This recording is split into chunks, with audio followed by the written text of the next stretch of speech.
नमस्कार, आप देख रहे हैं जन टीवी और मैं आपके साथ गौरवी। चलिए बुलेटिन की शुरुआत से पहले नजर डालेंगे हेडलाइंस की ओर।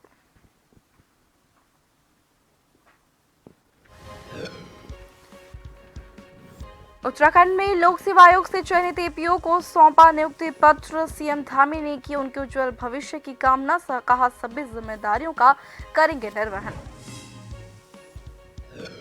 सीएम धामी का बड़ा फैसला, राजकीय नर्सिंग कॉलेज डोब का नाम अंकिता भंडारी के नाम पर रखा जाएगा। मंत्री रेखा आर्य ने फैसले का किया स्वागत।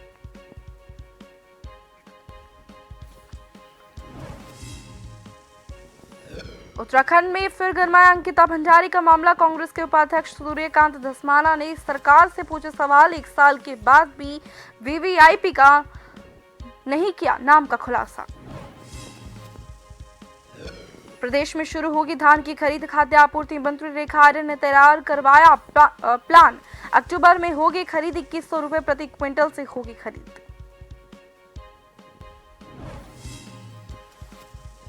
खतरे की जद में पहुंचा जोशीमठ का गणाई गांव, लगातार भारी भूस्खलन, 35 परिवारों के घर प्रभावित, पीड़ितों का प्रशासन पर सूद नहीं लेने का आरोप।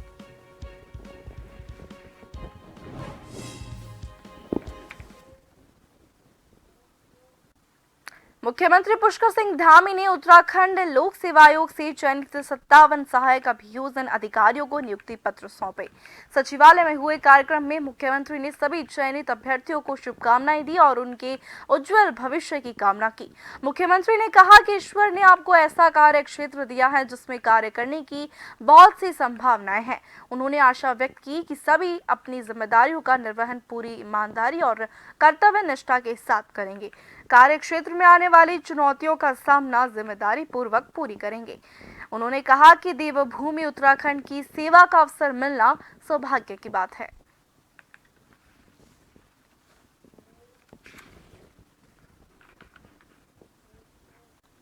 लंबे समय से पुरानी पेंशन बहाली की मांग कर रहे शिक्षक और कर्मचारियों ने अखिल भारतीय प्राथमिक शिक्षक संघ के बैनर तले और प्राथमिक शिक्षक संघ के प्रांतीय अध्यक्ष गोविंद बोहरा के नेतृत्व में विशाल आक्रोश रैली निकाली गई। चंपावत के गौरल चोड़ मैदान से लेकर स्टेशन बाजार तक ढोल नगाड़ों के साथ सरकार के खिलाफ नारेबाजी करते हुए इन्होंने सरकार को चिताया और जल्द ही उनकी मांगों को पूरा करने के लिए कहा।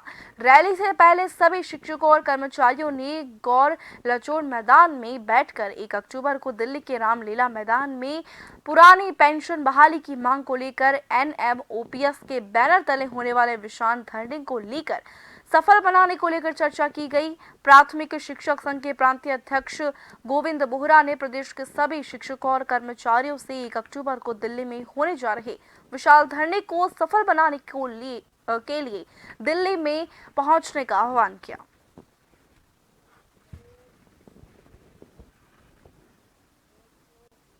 रुड़की रेलवे स्टेशन के पास करोड़ों की लागत से बने अंडरपास में पानी की निकासी नहीं होने से आवाजाही बंद पड़ी है। इस अंडर बाईपास के बनने से कई गांवों के लोगों की उम्मीद जागी थी कि अब उनको आवाजाही में आसानी होगी, लेकिन पिछले 1 महीने से यहां पानी भरने से आवाजाही ठप पड़ गई है। बता दें कि कई बार वाहन भी पानी में डूब जाते हैं, जिन्हें ट्रैक्टर ट्रॉली से खींचना पड़ता है। ऊपर से गुजर रही ट्रेन की पटरी से भी पानी टपक रहा है, जिससे हादसे की आशंका बनी रहती है। सांसद रमेश पोखरियाल निशंक का कहना है कि इस बारे में रेलवे और नगर निगम के अधिकारियों से बातचीत हुई है, जल्द ही इसका समाधान निकाला जाएगा।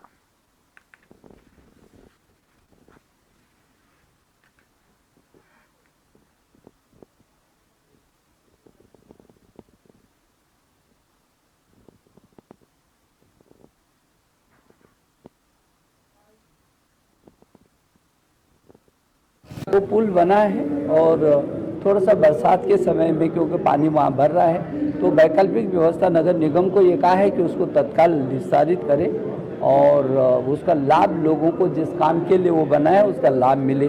रेलवे को भी मैंने बात की है, लेकिन उसका जल्दी से जल्दी और समाधान निकालेंगे। वो रेलवे उस दिशा में काम कर रहे हैं। मेरी उनके रेलवे के अधिकारियों से बात हुई है और यहाँ नगर निगम के अधिकारियों से बात की, जल्दी से उसका समाधान निकालेंगे। रुड़की के गंग नहर कोतवाली क्षेत्र में एक युवक से मारपीट का वीडियो सोशल मीडिया पर खूब वायरल हो रहा है। इसमें 3 युवक इसकी पिटाई करते हुए नजर आ रहे हैं। पुलिस ने पीड़ित के परिजन की तहरीर के आधार पर मुकदमा दर्ज कर तीनों को गिरफ्तार कर लिया है। पुलिस वायरल सीसीटीवी वीडियो के आधार पर जांच पड़ताल कर रही है।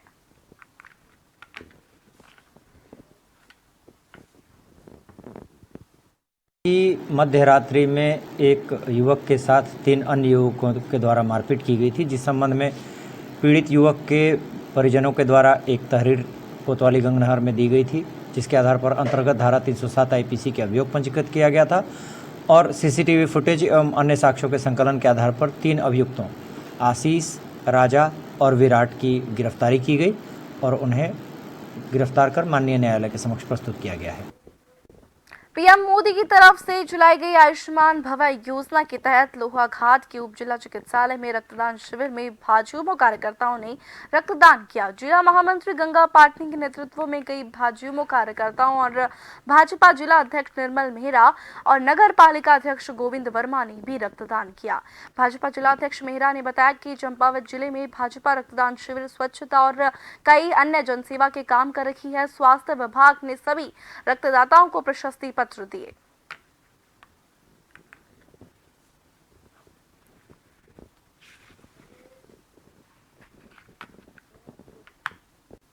हरिद्वार के रोशनाबाद विकास भवन सभागार में केंद्र और राज्य सरकार के विकास कार्यों को लेकर आयोजित हुई समीक्षा बैठक में वित्त सचिव दिलीप जावलकर ने सभी विभागों के अधिकारियों को जरूरी दिशा निर्देश दिए। साथ ही विभाग के द्वारा किए गए कामों की विभाग के पोर्टल पर अपलोड करने के लिए कहा है। प्रदेश के वित्त सचिव दिलीप जावलकर ने कहा कि मुख्यमंत्री के आदेश पर वे जिलों में जाकर सरकार की योजनाओं की समीक्षा कर रहे हैं। अधिकारियों को कहा है कि अपने कार्य क्षेत्र में जाने की साप्ताहिक सूची तैयार कर ले, जिससे केंद्र और राज्य सरकार की योजनाओं का लाभ जो है जनता तक पहुंचाकर समस्याओं का समाधान किया जा सके, जिससे जमीनी स्तर पर पता चल सके कि लोगों तक सरकार की योजनाएं पहुंच रही हैं या नहीं।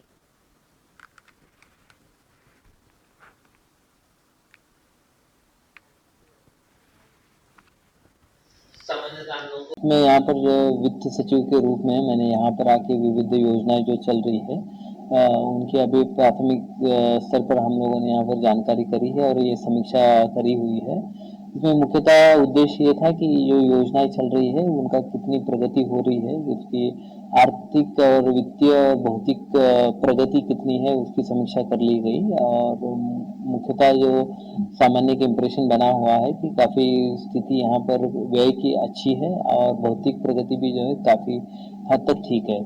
कुछ एक विभाग है जैसे इरिगेशन है, जैसे पीएमजीएसवाई है, इनमें हम लोगों को और गति से कार्य करने की आवश्यकता है। जैसे शासन के निर्देश पे प्रति माह 2 सचिव स्तर के अधिकारियों को जनपद की समीक्षा करनी है और उस समीक्षा के बाद शासन को रिपोर्ट उन्होंने प्रेषित करनी है कि जनपद में कहीं ऐसा तो नहीं कि ऐसी योजनाएं हों जो जिनमें शासन स्तर पर भी कोई धनराशि निर्गत की जानी लंबित हो, या फिर जनपद में जितनी भी योजनाएं हमारी चल रही हैं उनके बारे में वाकई में स्थलीय रूप से उनकी स्थिति क्या है।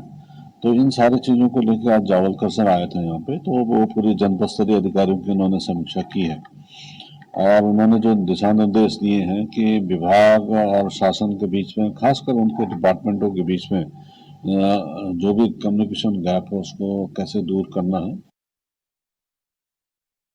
कुमाऊं इंजीनियरिंग कॉलेज द्वाराहाट के निदेशक के साथ विधायक द्वाराहाट के द्वारा की गई अभद्रता के वीडियो के वायरल होने के दूसरे दिन अब कुमाऊं इंजीनियरिंग कॉलेज द्वाराहाट के सैकड़ों छात्र छात्राओं ने जुलूस निकालकर स्थानीय विधायक का पुतला दहन किया। दरअसल द्वाराहाट के विधायक मदन सिंह बिष्ट का एक वीडियो सोशल मीडिया पर वायरल हुआ, जिसमें वे देर रात कुमाऊं इंजीनियरिंग कॉलेज के निदेशक के आवास में पहुंचकर जबरदस्ती दरवाजा खोलने की कोशिश करते हुए दिखाई दे रहे हैं। साथ ही निदेशक को भाजपा के पक्ष में काम करने के आरोप में अब शब्दों का प्रयोग करते हुए दिखाई दे रही हैं, जिसको देखकर छात्र छात्राओं ने कॉलेज कैंपस से जुलूस निकाला और न्याय की मांग करते हुए नारे लगाए। वहीं इस पूरी घटना से क्षेत्र में माहौल खराब होने की आशंका के चलते अतिरिक्त पुलिस बल की तैनाती कर दी गई है।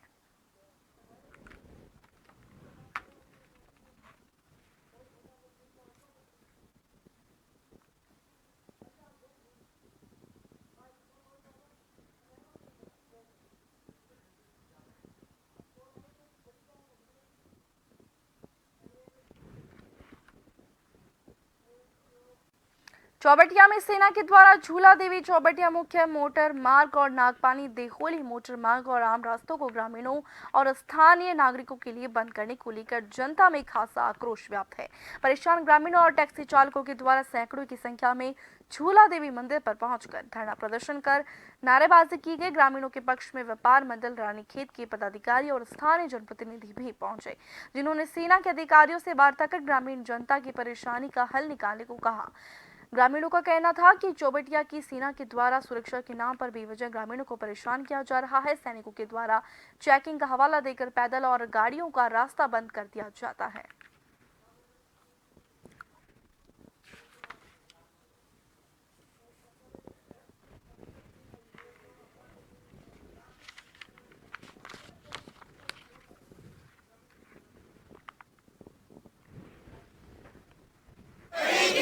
ये मुख्य मुद्दा यह है कि सेना द्वारा चौबटिया की जो सेना द्वारा जो है हमारे आम रास्तों को बंद किया जाता है, हमारे बाजार आने पर प्रतिबंध लगा दिया गया है, हमारे गांव की आवाजाही पर प्रतिबंध लगा दिया गया है। शासन प्रशासन द्वारा हमको एक सड़क चौबटिया देहोली नागपानी मोटर मार्ग स्वीकृत हुआ है, जिस पर इन्होंने अपने दायित्व समझते हुए उस पर जो है हमेशा जो है उसमें निरंकुशता और उसको बरबस बंद कर देना बिना किसी कारण के और आम ग्रामीण के आवाजाही पर इन्होंने रोक लगा दी है। इसी कारण आज हमारी जनता को मजबूरन होकर झूला देवी माता के प्रांगण में न्याय हेतु आना पड़ा। शासन प्रशासन को हमने कई बार इसमें सूचना दी, सूचित किया, यहाँ तक रक्षा मंत्रालय तक और रक्षा मंत्रालय तक भी हमने अपने प्रार्थना पत्र प्रेषित किए, लेकिन समस्या का समाधान उलझता। हमारे छात्र हैं, हमारी चिकित्सा सुविधाएं रानीखेत से हैं, हमारा कुछ सुबह से शाम तक जीने से लेकर मरने तक, क्योंकि जीने से मैं ये कहूँ हमारा कोई बच्चा पैदा होता है तो नागरिक चिकित्सालय रानीखेत में पैदा होता है, और हमारा कोई बुजुर्ग का इलाज होता है और उसकी इलाज के दौरान मौत हो जाती है तो रानीखेत में होती है, तो उसको घर लाने में तो हमारा जीना और मरना इसी हमारे आम सड़क से है, जो कि 1947 से हमारा आम मार्ग है, और सेना द्वारा तानाशाही निरंकुशता से उस मार्ग को बंद कर दिया गया है। और इसी के साथ अब वक्त एक छोटे से ब्रेक का।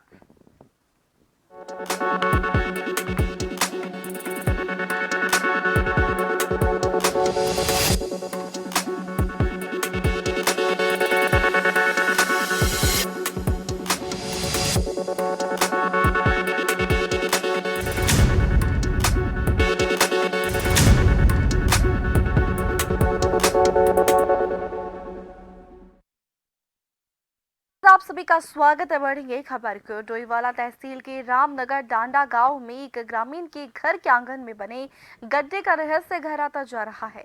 3 साल पहले घर के अंदर एक गड्ढा दिखाई दिया। ग्रामीणों ने तत्काल इसकी सूचना डोईवाला तहसील को दी तो उन्होंने गड्ढे में मिट्टी भरवा दी। उस समय इस गड्ढे में 50 ट्रोले मिट्टी भरकर इससे बंद किया गया था, लेकिन बरसात के बाद फिर से ये गड्ढा देखकर गांव के लोगों में डर का माहौल है।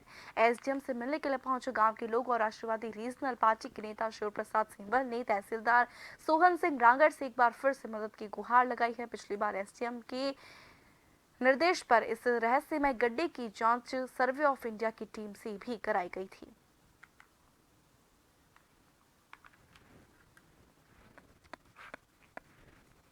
कि जो गड्ढा हुआ है उसकी जियो फिजिकल टीम को दिया है, सर्वे ऑफ इंडिया को दिया है, उन्होंने चेक करने के लिए लेटर लिखा है और मृदा जांच के लिए लेटर लिखेंगे। उसकी एक कॉपी वो हमें देंगे और हमारी सरकार से ये गुहार है कि उसको जल्दी से जल्दी कोशिश करें कि उसका सर्वे किया जाए कि वहाँ पर है क्या। गड्ढा कब हुआ था? ये गड्ढा 2020 में हुआ था। उसके बाद इसको 40 ट्रक उसमें भरे गए और उसके बाद 2021 में दोबारा गड्ढा हुआ जो कि 4 से 5 फीट का हुआ था। उसको दोबारा घर के लोगों ने भरा है। उसके बाद 2022 में फिर गड्ढा हुआ था, उसको भी घर के लोगों ने भरा है उसको। इस बार 2023 में फिर वो गड्ढा हो गया जो कि 3 से 3.5 फीट गहरा धंसाव आ गया है उसमें। तो हम सरकार से चाहते हैं कि निरीक्षण किया जाए कि उस घर को या जान माल को नुकसान है कि क्या है, उसको एक बार चेक करके बताएं। हरिद्वार पुलिस ने शातिर बंटी और बबली को गिरफ्त में लिया है। एसएसपी हरिद्वार ने बड़ा खुलासा करते हुए बताया कि गैंग लीडर कुलदीप नंद राजोग अपनी सहयोगी महिला के साथ मिलकर लोगों को शानदार प्लॉट खरीदने का सपना दिखाकर उनकी जमा पूंजी, एडवांस और कॉलोनी के विकास के नाम पर हड़प लेते थे। पैसा लेकर वे उन्हें बार बार रजिस्ट्री का समय देकर बाद में वही प्लॉट किसी और को ज्यादा दामों में बेचकर मुनाफा कमाते थे। इससे सैकड़ों लोगों को आर्थिक नुकसान पहुंचा है। इनके खिलाफ थाना भादराबाद में 45 मुकदमे दर्ज है। वहीं उत्तर प्रदेश में 3 मुकदमे दर्ज किए गए हैं। गिरफ्त में आए हुए गैंग लीडर कुलदीप ने ऑक्टागन बिल्डर्स प्राइवेट लिमिटेड के नाम से कंपनी बना रखी थी और अब तक की करीब 60 करोड़ की धोखाधड़ी का मामला ही सामने आया है।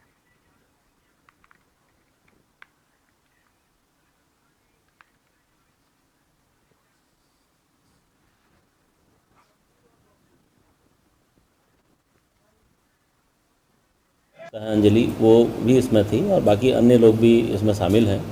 इनके खिलाफ अभी जो वर्तमान में गैंगस्टर एक्ट का मुकदमा चल रहा था, पूर्व में इन पर करीब 45 मुकदमे यहाँ से और कुल मिला के करीब 55 से ऊपर मुकदमे इन पर कायम हैं अलग अलग थानों में, जो यहाँ भी हैं और बुलंदशहर वगैरह अन्य थानों में भी हैं। तो इस गैंगस्टर एक्ट में ये लगातार काफ़ी समय से फरार चल रहा था और उसकी अरेस्टिंग के लगातार प्रयास किए जा रहे थे। तो कल हमारे एसपी सिटी और हमारे सीओ ज्वालापुर इनके नेतृत्व में इसको अरेस्ट किया गया है और हमारी भादराबाद पुलिस के इंस्पेक्टर के द्वारा इसमें अग्रिम कार्रवाई की जा रही है। अभी जो इनकी अरेस्टिंग है वो है गैंगस्टर एक्ट में, जो इस पर अभी वर्तमान में चल रहा है, और अन्य जो मुकदमे हैं उसको भी इसमें कोऑपरेट किया जाएगा। डेंगू के बढ़ते मामले को लेकर जिला प्रशासन संवेदनशील नजर आ रहा है। डीएम नैनीताल वंदना ने Sushila Tiwari hospital and base hospital का स्वास्थ्य विभाग के अधिकारियों के साथ निरीक्षण किया, जिसके बाद उनके द्वारा बेस हॉस्पिटल में सीएमओ सीएमएस समेत स्वास्थ्य विभाग के अन्य अधिकारियों के साथ बैठक की। डीएम वंदना ने बताया कि बेस अस्पताल और सुशीला तिवारी अस्पताल में बेड पर्याप्त संख्या में उपलब्ध है। प्लेटलेट्स और ब्लड की भी कोई कमी नहीं है।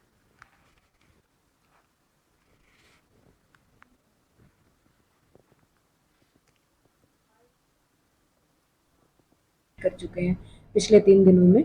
नगर निगम आगे इस अभियान को कंटिन्यू करेगा। प्रयास ये रहेगा कि अगले हफ्ते भर से 10 दिन के अंदर अंदर पूरे खलवानी में सभी घरों का और कमर्शियल जो एस्टैब्लिशमेंट्स हैं उनका डोर टू डोर सर्वे हो जाए।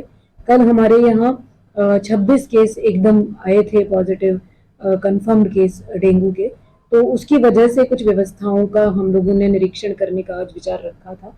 अभी वर्तमान में कोई पैनिक जैसी सिचुएशन नहीं है, ना ही किसी प्रकार की किसी संसाधन की कमी किसी भी हॉस्पिटल में है।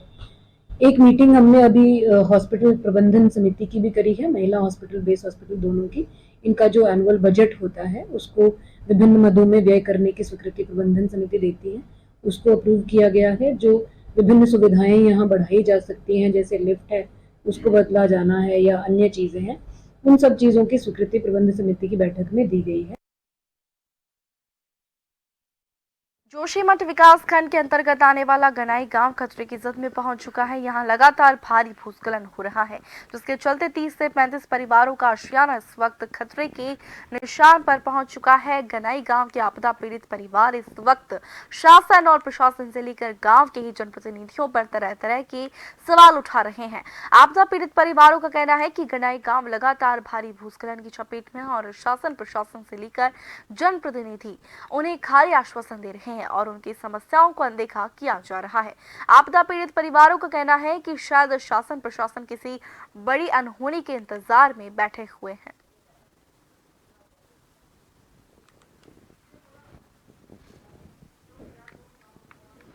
मैं रेणु कुमारी गोली गणाई से। हमारे घरों में पानी भर चुका है और हमें 6 टीने मिले हैं और उनमें हम कैसे रहेंगे और कैसे क्या करेंगे। हमारे यहाँ बहुत ज़्यादा दरार पड़ चुकी है, ना कोई यहाँ कोई आ रहा, ना कोई देख रहा कि यहाँ क्या हो रहा। हमारे रात में इतनी परेशानी हो रही, कैसे क्या रह रहे, कोई नहीं आ रहा यहाँ। और हमसे यही उनसे उम्मीद है कि वो यहाँ आए और देखें हमें और मकान देने का। सारी मकानों पर हमारी दरार चला गई है। सरकार कोई मदद करने को तैयार नहीं है। बोल तो सभी लोग आ रहा, पर ये सारा कोई जिंदगी बचाने के लिए कोई तैयार नहीं है। अब 6 चादर मिल रखा है, इसमें कैसे मकान बनेंगे, कैसे रहेंगे ये लोग।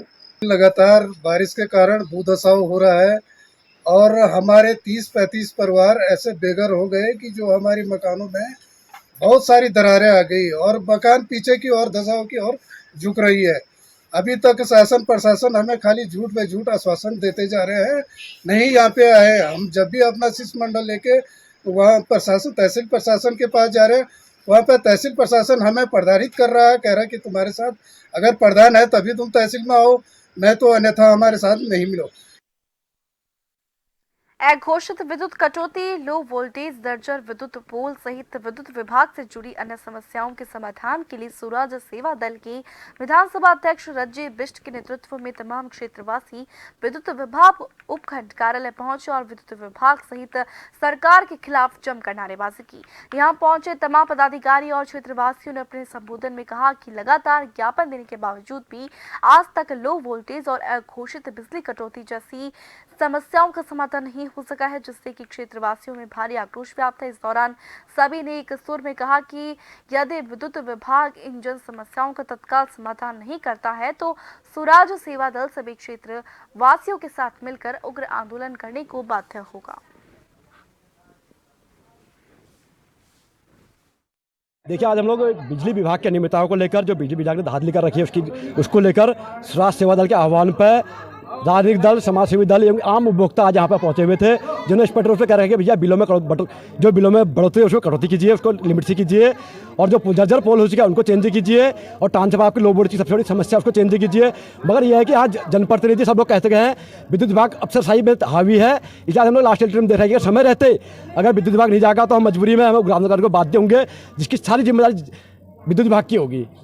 बिल्कुल, विद्युत विभाग की बहुत लापरवाही है, बहुत टाइम से लापरवाही है। आज हम पूरे क्षेत्रवासी बहुत आक्रोश में यहाँ पे पहुँचे हुए हैं, महिलाएं हैं, सब लोग आए हुए हैं, बच्चे हैं, सब लोग यहाँ पे पहुँचे हुए हैं इनकी विद्युत विभाग की मनमानी को लेकर। लोग लालकुआं विद्युत विभाग यहाँ पहुँचे हुए हैं। विगत कई दिनों से यहाँ पर बिजली कटौती की जा रही है, जर्जर हालत में यहाँ बिजली के पोल हैं, तारों का मकड़ जाल है। लगातार हम यहाँ करके एक बार नहीं 10वीं बार ज्ञापन के माध्यम से शिकायत आके कर चुके हैं, लेकिन धरातल पर ये बिजली विभाग इतना नाकारा बिजली विभाग हो चुका है कि सरकार के ऊपर और हमारे क्षेत्र के जो विधायक है लगातार मीडिया के माध्यम से संज्ञान भी ले रहे होंगे, लेकिन विधायक जी की अभी तक चुप्पी साधी हुई है। एक्चुअली आज जो समस्या लेके आए हैं ये है अघोषित विद्युत कटौती। अघोषित विद्युत कटौती ना कंट्रोल के द्वारा की जाती है, कंट्रोल के द्वारा निर्देश आता है और फिर यहाँ लोकल स्तर पर की जाती है। अब क्योंकि वो कंट्रोल के अनुसार होती है तो हमारा उसमें नियंत्रण नहीं होता है। इस संबंध में ये पिछली बार भी आए थे और मैंने अपने उच्च अधिकारियों को ये पत्र प्रेषित किया था और इनका संबंधित ज्ञापन जो दिया था वही मैंने प्रेषित किया था। वो हमारे उच्च अधिकारियों ने वो शासन स्तर को प्रेषित कर दिया है। और इसी के साथ जन उत्तराखंड में फिलहाल के लिए इतना ही। मुझे दीजिए इजाजत। नमस्कार।